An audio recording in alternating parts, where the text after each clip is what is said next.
The Tale of Peter Rabbit by Beatrix Potter.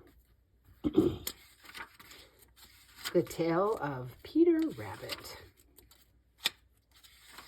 Once upon a time, there were 4 little rabbits, and their names were Flopsy, Mopsy, Cottontail, and Peter. They lived with their mother in a sandbank underneath the root of a very big fir tree. "Now, my dears," said Mrs. Rabbit one morning, "you may go into the fields or down the lane, but don't go into Mr. McGregor's garden. Your father had an accident there. He was put in a pie by Mrs. McGregor. Now run along and don't get into mischief. I am going out." Then old Mrs. Rabbit took a basket and her umbrella and went through the wood to the baker's. She bought a loaf of bread, of brown bread, and 5 currant buns. Flopsy, Mopsy, and Cottontail, who were good little bunnies, went down the lane to gather blackberries. But Peter, who was very naughty, ran straight away to Mr. McGregor's garden and squeezed under the gate. First he ate some lettuces and some French beans, and then he ate some radishes. And then, feeling rather sick, he went to look for some parsley. But round the end of a cucumber frame, who should he meet but Mr. McGregor? Oh no, Mr. McGregor was on his hands and knees planting out young cabbages, but he jumped up and ran after Peter, waving a rake and calling out, "Stop, thief!" Peter was most dreadfully frightened.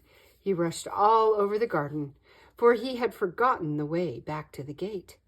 He lost one of his shoes among the cabbages, and the other shoe amongst the potatoes. After losing them, he ran on 4 legs and went faster, so that I think he might have gotten away altogether if he had not unfortunately run into a gooseberry net and got caught by the large buttons on his jacket. It was a blue jacket with brass buttons, quite new. Peter gave himself up for lost and shed big tears, but his sobs were overheard by some friendly sparrows, who flew to him in great excitement and implored him to exert himself. Mr. McGregor came up with a sieve, which he intended to pop upon the top of Peter, but Peter wriggled out just in time, leaving his jacket behind him, and rushed into the tool shed and jumped into a can. It would have been a beautiful thing to hide in if it had not had so much water in it. Mr. McGregor was quite sure that Peter was somewhere in the tool shed, perhaps hidden underneath a flower pot. He began to turn them over carefully, looking under each. Presently, Peter squeezed. Kerchoo! Mr. McGregor was after him in no time, and tried to put his foot upon Peter, who jumped out of a window, upsetting 3 plants. The window was too small for Mr. McGregor, and he was tired of running after Peter. He went back to his work. Peter sat down to rest. He was out of breath and trembling with fright, and he had not the least idea which way to go. Also, he was very damp with sitting in that can. After a time, he began to wander about, going lippity-lippity, not very fast, and looking all around. He found a door in a wall, but it was locked, and there was no room for a fat little rabbit to squeeze underneath. An old mouse was running in and out under the stone door step, carrying peas and beans to her family in the wood. Peter asked her the way to the gate, but she had had such a large pea in her mouth that she could not answer. She only shook her head at him.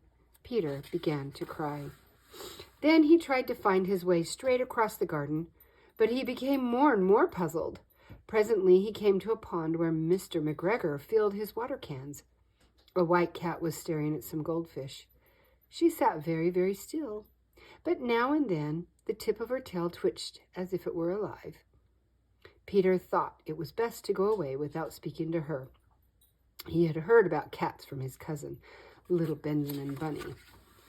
He went back towards the tool shed, but suddenly, quite close to him, he heard the noise of a hoe. Scritch, scratch, scratch, scritch. Peter scuttered underneath the bushes, but presently, as nothing happened, he came out and climbed upon a wheelbarrow and peeped over. The first thing he saw was Mr. McGregor hoeing onions.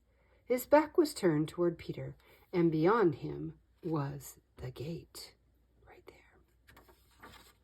Peter got down very quietly off the wheelbarrow and started running as fast as he could go along a straight walk behind some blackberry currant bushes. Mr. McGregor caught sight of him at the corner, but Peter did not care. He slipped underneath the gate and was safe at last in the wood outside the garden.